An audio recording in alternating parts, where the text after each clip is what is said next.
접촉 신호 사라졌습니다. 목표까지 12분. 레이더 클린. 레이더에도 잡히지 않고 대공망은 무용지물이었습니다. 미국의 전략 폭격기 스텔스기가 출격했습니다. 전자지도는 아무것도 감지하지 못한 채 어둠을 가른 기체는 목표를 향해 여러분들, 2026년 1월 10일 금요일, 놀라운 일이 벌어졌습니다. 베네수엘라 수도 카라카스에서 미군의 전격적인 군사작전이 진행됐어요. 이게 뭐냐? 트럼프 대통령 취임 후 채 1년도 안 돼서 벌어진 일입니다. 베네수엘라 마두로 정권의 핵심 군사시설들이 미군의 정밀 타격을 받았고 카라카스 전역이 한순간에 암흑천지로 변했습니다. 여러분들 이거 단순한 공습이 아니에요. 이번 작전은 미국이 보유한 최첨단 무기 체계의 총집합이었거든요. 스텔스 전략 폭격기 B-21 레이더, F-35 스텔스 전투기, 그리고 최신형 토마호크 순항미사일까지 동원됐습니다. 그런데 여러분들, 여기서 중요한 게 뭐냐? 이 작전이 단순히 베네수엘라를 때리기 위한 게 아니라는 거예요. 이건 중국과 러시아, 그리고 북한을 향한 명확한 메시지였습니다. 그래서 오늘 한밤의 전쟁사에서는 트럼프가 왜 이 시점에 베네수엘라를 공습했는지, 어떤 무기들이 사용됐는지, 그리고 이게 한반도를 포함한 국제 질서에 어떤 영향을 미칠 것인지 한번 차근차근 살펴보겠습니다. 자, 시작하겠습니다. 2026년 1월 10일 금요일 현지 시간 새벽 2시 15분이었죠. 베네수엘라 카라카스 인근 푸에르테티오나 군사기지 상공에서 갑자기 성광이 번쩍입니다. 순식간에 일어난 일이에요. 기지 내 주요 통신시설과 방공 레이더가 동시다발적으로 폭발했거든요. 여러분들, 이게 어떻게 가능했냐? B-21 레이더 스텔스 폭격기가 카리브해 상공에서 은밀하게 접근했습니다. 이 폭격기는 2023년 11월에 첫 비행에 성공한 미 공군의 최신의 전략 폭격기예요. 개발 비용만 2천억 달러가 넘게 투입된 괴물이죠. 레이더 반사 면적이 골프공만 하다고 알려져 있습니다. 베네수엘라의 구형 레이더로는 탐지 자체가 불가능했어요. 이 B-21이 뭘 했냐? 자스머라는 장거리 스텔스 순항미사일을 발사했습니다.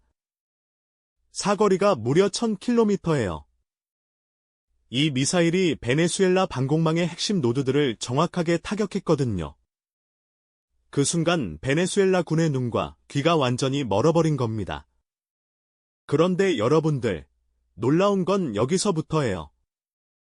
첫 번째 타격이 있고 나서 정확히 3분 후, 카라카스 전역의 전기가 갑자기 싹 끊깁니다.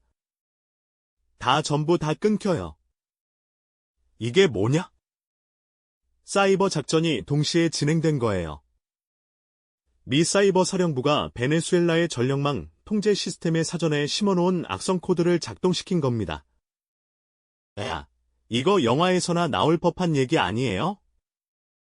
그런데 실제로 일어난 일입니다. 워싱턴 포스트 보도에 따르면 미국은 이미 2024년부터 베네수엘라 전력망에 대한 사이버 침투를 준비해왔다고 해요. 트럼프가 재선되기 전부터 이미 작전 준비는 다 돼 있었던 거죠. 자, 이제 본격적인 공습이 시작됩니다. 새벽 2시 23분, 카리브해에 대기하고 있던 USS 조지 워싱턴 항공모함에서 F-35C 스텔스 전투기 12대가 발진해요. 동시에 콜롬비아 인근 해역에 있던 알레이버크급 구축함 USS 존 핀과 USS 제임스 E. 윌리엄스에서 토마호크 순항미사일 총 48발이 발사됩니다. 여러분들, 이 토마호크가 어디를 때렸냐? 첫 번째, 카를로스 안드레스 페레스 공군기지. 여기는 베네수엘라 공군의 주력기지예요. 러시아제 수-30 전투기들이 배치되어 있는 곳입니다. 두 번째, 카라카스 인근의 석유 정제 시설. 베네수엘라 경제의 생명줄이죠. 세 번째, 마라카이 해군기지. 중국이 건설해준 최신 해군 시설입니다. 이 토마호크 미사일이 뭐냐? 사거리가 1600km예요. GPS와 지형대조 항법 시스템을 갖춰서 오차 범위가 10m 이내입니다. 그러니까 창문으로 들어가라면 창문으로 들어가는 거예요. 이번에 사용된 건 최신형 블록 5 버전인데 이동 표적도 추적할 수 있도록 업그레이드 됐습니다. 그런데 여러분들, F-35는 뭘 했냐? 이 녀석들은 더 정밀한 타격을 담당했어요. 카라카스 시내에 있는 마두로 정권의 핵심 지휘, 통제 시설들을 골라서 때렸습니다. 특히 국방부 건물 지하에 있는 통신허브가 완전히 파괴됐다고 알려져 있어요. 작전은 정확히 47분 만에 종료됩니다. 새벽 3시 10분, 모든 미군 전력이 철수했어요. 베네수엘라군은 제대로 대응조차 못했습니다. 이게 현대전이에요. 여러분들. 상대방이 뭔 일이 벌어지는지도 모르는 사이에 전쟁이 시작되고 끝나버리는 겁니다. 자, 그렇다면 왜 트럼프는 이 시점에 베네수엘라를 때렸을까요? 여러분들, 표면적인 이유는 명확합니다. 마두로 정권의 마약 밀매와 인권 탄압이죠. 트럼프는 대선 캠페인 때부터 베네수엘라를 해방시키겠다고 공언해왔어요. 하지만 진짜 이유는 따로 있습니다. 첫 번째, 중국 견제예요. 여러분들, 베네수엘라가 중남미에서 중국의 최대 거점이라는 거 아시죠? 중국은 베네수엘라에 지난 15년간 총 600억 달러 이상을 투자했습니다. 석유 개발권을 따내고, 항만을 건설하고, 통신 인프라를 깔았어요. 심지어 2024년에는 베네수엘라 북부 해안에 중국 인민해방군 해군 기지 건설을 추진한다는 후문도 있었습니다. 트럼프 입장에서는 이게 용납이 안 되는 거예요. 멀로 독트린 아시죠? 1823년 제임스 멀로 대통령이 선언한 서방군은 미국의 세력권이라는 원칙입니다. 중국이 미국의 뒷마당에 군사기지를 짓는다? 이건 미국 입장에서 레드라인을 넘은 거거든요. 두 번째, 무기 성능 과시예요. 여러분들 생각해보세요. 트럼프가 재집권하자마자 가장 먼저 한 게 뭡니까? 국방비 증액이에요. 의회에 8,500억 달러 규모의 국방 예산안을 제출했습니다. 근데 이게 쉽게 통과될까요? 민주당은 물론이고 공화당 내에서도 너무 많다는 반발이 있었어요. 그래서 트럼프가 뭘 했냐? 실전에서 미군의 압도적 전력을 보여준 겁니다. B-21 레이더는 이번이 실전 첫 투입이에요. 개발 단계에서 너무 비싸다, 필요 없다는 비판이 많았거든요. 그런데 이번 작전으로 그 성능이 완벽하게 입증됐습니다. 의회를 설득하는 가장 확실한 방법이 뭐예요? 실제로 써먹는 거죠. 세 번째, 그리고 이게 가장 중요한데요. 북한과 러시아, 이란을 향한 경고예요. 여러분들, 이 세 나라의 공통점이 뭡니까? 다 핵무기를 갖고 있거나 개발 중이고, 미국에 대놓고 적대적이죠. 트럼프는 이번 작전을 통해 명확한 메시지를 보낸 겁니다. 너희 방공망 따위는 우리 앞에서 무용지물이다. 우리가 마음먹으면 너희 수도를 1시간 안에 초토화할 수 있다. 특히 북한에 주목할 필요가 있어요. 북한은 최근 러시아로부터 S-400 방공 미사일 시스템을 도입했다는 정보가 있습니다. 이게 뭐냐? 러시아의 최신의 방공 시스템이에요. 사거리가 400km고 탄도미사일도 요격할 수 있다고 알려져 있죠. 북한은 이걸 가지고 우리 방공망은 완벽하다고 자랑하고 다녔어요. 근데 여러분들, 베네수엘라도 S-300 시스템을 운용하고 있었습니다. S-400의 전 세대 모델이죠. 그런데 미군의 스텔스 전력 앞에서는 완전히 무력했어요. 이게 북한에게 주는 메시지가 뭐냐? 너희 S-400 믿지 마라. 우리 B-21과 F-35는 그런 거 씹어먹고 들어간다. 그리고 또 하나, 사이버 작전 능력이에요. 북한은 전력망이 취약하잖아요.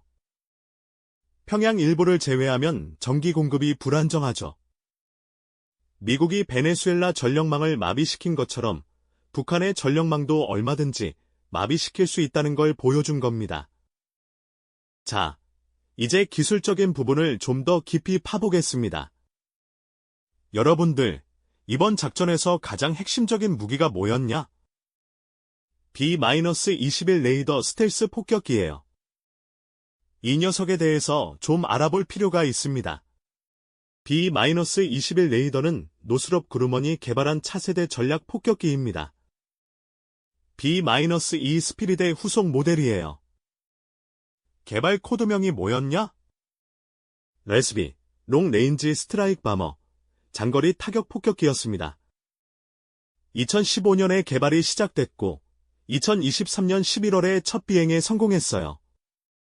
이 폭격기의 스펙이 어떻게 되냐? 공식적으로 발표된 건 별로 없습니다. 근데 후문에 의하면 이래요. 최대 항속거리가 1만 킬로미터 이상. 공중고비 없이 지구 반바퀴를 돌 수 있다는 얘기예요. 무장 탑재량은 약 13톤. 핵무기는 물론이고 각종 정밀유도 무기를 실을 수 있습니다. 그런데 여러분들, 이 폭격기의 진짜 무서운 점은 뭐냐? 스텔스 성능이에요. B-2도 스텔스 폭격기지만 B-21은 한 세대 더 진화했습니다. 어떻게 진화했냐? 첫째, 레이더 흡수 소재가 완전히 새로워졌어요. B-2 때는 특수 도료를 기체 표면에 발라서 레이더파를 흡수했습니다. 근데 이게 문제가 뭐였냐? 유지보수가 너무 힘들어요. 비 한 번 맞으면 다시 칠해야 되고 관리가 엄청 까다로웠거든요. B-21은 레이더 흡수 소재를 기체 구조 자체에 통합했습니다. 그러니까 별도로 칠할 필요가 없는 거예요. 둘째, 형상 설계가 더 정교해졌습니다. 비행기가 레이더에 잡히는 이유가 뭐예요? 레이더파가 기체 표면에 부딪혀서 반사되기 때문이죠. 그래서 스텔스기는 레이더파를 다른 방향으로 흘려보내도록 각진 형상을 갖추고 있어요. B-21은 이 각도 설계가 B-2보다 훨씬 정밀합니다. 컴퓨터 시뮬레이션을 수십만 번 돌려서 최적의 형상을 찾아냈다고 해요. 셋째, 그리고 이게 진짜 핵심인데요. 적응형 스킨 기술이 들어갔다는 후문이 있습니다. 이게 뭐냐? 기체 표면이 주변 환경에 따라 특성을 바꾸는 거예요. 마치 카멜레온처럼요. 레이더의 주파수 대역에 따라 흡수율을 조절한다는 겁니다. 이게 사실이라면 정말 혁명적인 기술이에요. 그 결과가 어떻게 됐냐? 레이더 반사 면적, RCS라고 하죠. B-2가 0.1제곱미터 정도였어요. 근데 B-21은 0.01제곱미터 수준이라고 알려져 있습니다. 이게 얼마나 작으냐면 골프공 크기예요. 여러분들, 골프공 크기의 물체를 수백 킬로미터 떨어진 곳에서 레이더로 잡을 수 있겠어요? 불가능합니다. 그래서 이번 작전에서도 베네수엘라 방공망이 B-21을 전혀 탐지하지 못한 거예요. 미군 관계자의 말에 따르면 B-21이 베네수엘라 영공 50km 지점까지 접근했는데도 아무도 몰랐다고 합니다. 이 정도면 진짜 유령이죠. 자, 그 다음은 F-35 얘기를 해야 되는데요. 여러분들, F-35는 이미 잘 아시죠? 미국의 5세대 스텔스 전투기입니다. 근데 이 F-35가 왜 중요하냐? 단순한 전투기가 아니라 정보 허브 역할을 하기 때문이에요. F-35에는 UNEG-81S 레이더가 장착돼 있습니다. 이게 뭐냐? 능동형 전자주사 배열 레이더예요. 기존 레이더는 안테나가 기계적으로 회전하면서 전파를 쏘는데 S는 수천 개의 작은 송수신 모듈이 전자적으로 빔을 조향합니다. 그래서 훨씬 빠르고 정밀하게 표적을 탐지할 수 있어요. 그리고 F-35에는 IQ-37 전방위 적외선 탐지 시스템, 데이스라고 하는 게 있습니다. 기체 곳곳에 적외선 센서 6개가 붙어 있어서 360도 전방위를 감시해요. 미사일이 날아오는 것도 탐지하고 지상의 여론도 포착합니다. 이렇게 수집한 정보를 F-35는 실시간으로 다른 전력과 공유해요. 이걸 센서 퓨전이라고 하죠. 그러니까 F-35 한 대가 보는 게 전체 작전 부대가 다 보는 거예요. 이번 작전에서도 F-35들이 베네수엘라 상공을 날아다니면서 실시간으로 표적 정보를 업데이트했습니다. 그 정보를 바탕으로 토마호크 미사일의 비행 경로가 조정됐고요. 여러분들, 이게 미국이 말하는 네트워크 중심전, NCW의 실체예요. 모든 전력이 하나의 네트워크로 연결돼서 정보를 공유하고 실시간으로 협동작전을 펼치는 겁니다. 베네수엘라군은 뭘 맞았는지도 모르고 당한 거죠. 자, 이제 이번 작전이 한반도에 주는 함의를 봐야 됩니다. 여러분들, 이게 남의 나라 일이 아니에요. 우리한테도 직접적인 영향이 있습니다. 첫 번째, 북한의 반응이에요. 북한은 이번 작전을 어떻게 볼까요? 당연히 위협으로 느끼겠죠. 북한 노동신문이 1월 11일자에 뭐라고 했냐? 미제의 무력 시위는 제국주의 본성의 발로라고 비난했어요. 근데 여러분들, 이게 단순한 비난이 아닙니다. 북한은 진짜 겁먹었어요. 왜 그러냐? 북한의 방공체계가 베네수엘라와 비슷한 수준이거든요. 아니, 어쩌면 더 취약할 수도 있어요. 북한은 소련제 구형 레이더에 의존하고 있습니다. 최근에 러시아한테 S-400을 받았다고는 하지만 그게 몇 대나 되겠어요? 북한 전역을 다 커버하기엔 턱없이 부족합니다. 게다가 북한의 전력망은 어떻습니까? 평양만 겨우 돌아가는 수준이에요. 미국이 사이버 공격으로 전력망을 마비시키면 북한 전역이 암흑천지가 됩니다. 그 상황에서 B-21이 평양 상공에 나타나면? 김정은 입장에서는 악몽이죠. 그래서 북한은 앞으로 두 가지 방향으로 움직일 겁니다. 하나는 핵 억지력 강화예요. 우리를 치면 핵으로 보복한다는 메시지를 계속 강화할 거예요. 실제로 북한은 1월 12일에 단거리 탄도미사일을 동해상으로 발사했습니다. 이게 우연이겠어요? 미국의 베네수엘라 공습에 대한 즉각적인 반응이죠. 다른 하나는 러시아, 중국과의 군사 협력 강화입니다. 특히 방공 시스템과 전자전 능력을 보강하려고 할 거예요. 러시아한테 더 많은 S-400을 달라고 조를 것이고 중국한테는 사이버 방어 기술을 요청할 겁니다. 두 번째, 한미동맹의 강화예요. 여러분들, 트럼프가 왜 베네수엘라를 친 다음에 바로 한국을 방문한다고 했을까요? 1월 15일에 윤석열 대통령과 정상회담이 예정돼 있습니다. 여기서 뭘 얘기할까요? 아마 세 가지가 핵심 의제가 될 겁니다. 첫째, 북한 억지 전략. 트럼프는 이번 작전을 통해 우리 군사력 봤죠? 북한도 똑같이 할 수 있다는 걸 보여줬어요.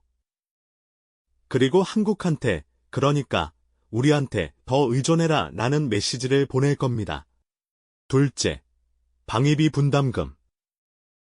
트럼프는 일기 때도 한국한테 방위비를 더 내라고 압박했죠. 이번에도 똑같이 할 겁니다. 우리가 이렇게 강력한 전력으로 너희를 보호해주는데 그에 합당한 대가를 내라는 논리예요.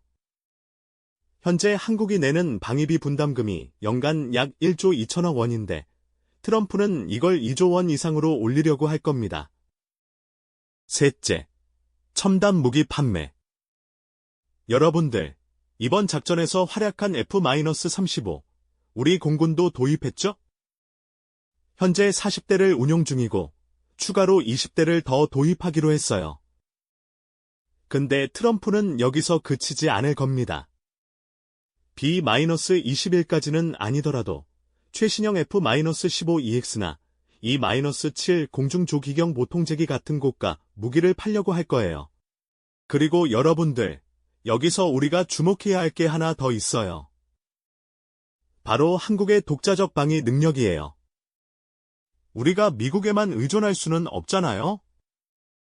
이번 사태를 보면서 우리 군도 뭔가 교훈을 얻어야 합니다. 뭐냐? 첫째, 스텔스 전력 확보예요. 우리 공군은 F-35를 보유하고 있지만 충분하지 않습니다. 그리고 차기 전투기 사업, KF-21 보라매가 있죠. 이걸 빨리 전력화해서 독자적인 스텔스 능력을 갖춰야 합니다. 둘째, 사이버전 능력이에요. 이번 작전에서 미국이 보여준 사이버 공격 능력, 이거 정말 무서운 겁니다. 우리도 국방 사이버 사령부를 강화해서 북한의 전력망이나 통신망을 마비시킬 수 있는 능력을 갖춰야 돼요. 동시에 우리 인프라를 북한이나 중국의 사이버 공격으로부터 방어하는 능력도 키워야 합니다. 셋째, 정밀 타격 무기예요. 우리가 개발한 현무 시리즈 미사일, 성능 개속 오전 12시 37분이 훌륭합니다. 근데 여기서 멈추면 안 돼요. 더 사거리가 길고, 더 정밀하고, 스텔스 성능을 갖춘 차세대 미사일을 개발해야 합니다. 자, 마지막으로 국제 질서 차원에서 이번 사건을 봐야 됩니다.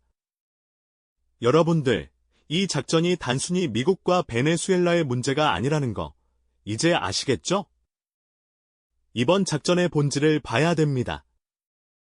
세 가지 포인트가 있어요. 첫 번째, 트럼프 독트린의 실체예요. 트럼프가 일기 때 미국 우선주의를 외쳤죠. 근데 이기는 다릅니다. 미국 우월주의예요. 무슨 차이냐? 일기 때는 우리가 남의 일에 개입 안 한다 였어요. 근데 이기는 우리 이익에 반하면 가차없이 친다는 겁니다. 이게 뭘 의미하냐? 앞으로 트럼프 임기 중에 이런 식의 군사작전이 더 나올 수 있다는 거예요. 이란도 조심해야 되고요. 북한도 긴장해야 합니다. 트럼프는 외교적 수사보다 실제 무력 사용을 주저하지 않는 인물이거든요. 두 번째, 중국의 딜레마예요. 여러분들, 중국이 이번 사건을 보면서 뭘 느꼈을까요? 자기네가 15년 동안 공들여 키운 베네수엘라가 하룻밤 사이에 무너지는 걸 봤어요. 그것도 중국은 손 하나 까딱 못하고요. 왜 그랬을까요? 중국이 베네수엘라까지 전력을 투사할 능력이 없기 때문입니다. 중국 해군이 아무리 커졌다고 해도 태평양 건너 대서양까지 가서 미군과 맞짱 뜰 수는 없어요. 이게 중국의 한계예요. 그래서 중국이 어떻게 반응했냐? 1월 11일에 왕이 외교부장이 긴급 성명을 냈습니다. 미국의 일방적 군사 행동을 강력히 규탄한다고요. 근데 여러분들, 이게 다예요. 말로만 규탄하고 끝이에요. 실질적인 조치는 아무것도 못했습니다. 이게 중국한테 주는 교훈이 뭐냐? 아직은 미국을 이길 수 없다는 거예요. 그래서 중국은 앞으로 더 조심스럽게 움직일 겁니다. 특히 대만 문제에서요. 미국이 베네수엘라를 친 것처럼 대만을 방어할 수 있다는 걸 확인했으니까요. 근데 동시에 중국은 장기적으로 미국을 따라잡기 위해 군비 증강을 더 가속화할 겁니다. 특히 스텔스 폭격기 개발이요. 중국이 개발 중인 H-20 스텔스 폭격기, 이거 서둘러서 실전 배치할 거예요. 세 번째, 그리고 마지막. 새로운 냉전 구도의 심화예요. 여러분들, 지금 세계가 어떻게 돌아가고 있어요? 미국 중심의 자유진영과 중국 러시아 중심의 권위주의 진영으로 나뉘고 있잖아요. 이번 사건이 이 구도를 더 강화시켰습니다. 베네수엘라 사태 이후에 러시아와 중국이 즉각 군사 협력을 강화한다고 발표했어요. 1월 13일에 푸틴과 시진핑이 화상 정상회담을 했습니다. 여기서 뭘 얘기했겠어요? 미국의 패권주의에 공동 대응하자는 거죠. 구체적으로는 뭐냐? 합동 군사훈련 확대, 무기 기술 공유, 그리고 제3국에 대한 무기 수출 협력이에요. 북한한테 더 많은 군사 지원을 하겠다는 얘기도 나왔을 가능성이 큽니다. 이렇게 되면 한반도는 어떻게 될까요? 더 위험해집니다. 미국과 중국, 러시아 블록이 대립하는 최전선이 한반도거든요. 북한은 중러의 지원을 받아서 더 공세적으로 나올 것이고, 우리와 미국은 더 강력한 억지력을 구축해야 하는 상황이 됩니다. 여러분들, 그래서 제가 늘 강조하는 게 뭐냐? 우리의 독자적 능력이에요. 미국을 믿되, 미국에만 의존하면 안 됩니다. 중국과 협력하되, 중국에 끌려다니면 안 돼요. 우리가 중심을 잡고, 우리의 국익을 최우선으로 생각하면서 움직여야 합니다. 이번 베네수엘라 사태가 우리한테 주는 교훈이 바로 이겁니다. 국제 정세는 순식간에 바뀝니다. 어제의 동맹이 오늘의 적이 될 수도 있어요. 그래서 우리는 항상 최악의 상황을 대비해야 하고, 어떤 상황에서도 우리 스스로를 지킬 수 있는 능력을 갖춰야 합니다. 자, 오늘 한밤의 전쟁사 베네수엘라 공습 외 트럼프가 이 무기로 보여준 압도적 무력은 여기까지였습니다. 정리하자면 이래요.